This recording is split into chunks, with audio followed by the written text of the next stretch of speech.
بچه ها هایلایت تورنمنت $450 اروپایی و فوق العاده سطح بالا.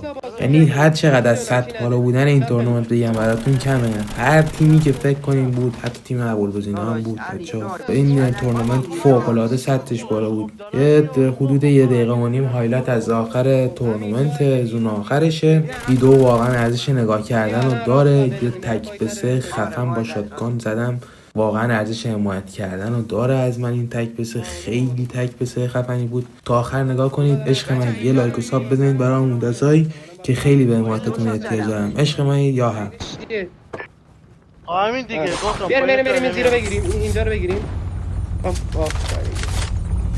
صبر کنی من بگم وایسا این اصلا اچسو بگیریم.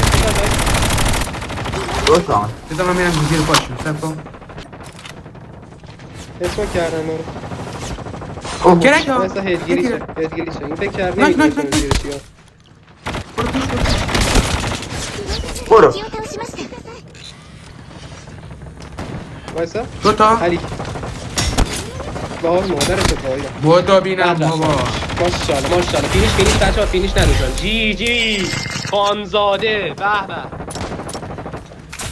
به عالی دیگه جلسه بچه‌ها راحت آروم اوف برو داخل خونه. باید فایت اینا رو بده. باز اینا هم فایتن ها. نه بالا بده نینجا. یکی اومد ماشاءالله خان. دو تا دیگه اومدن ماشاءالله جی عالی. کیلا عالی بود.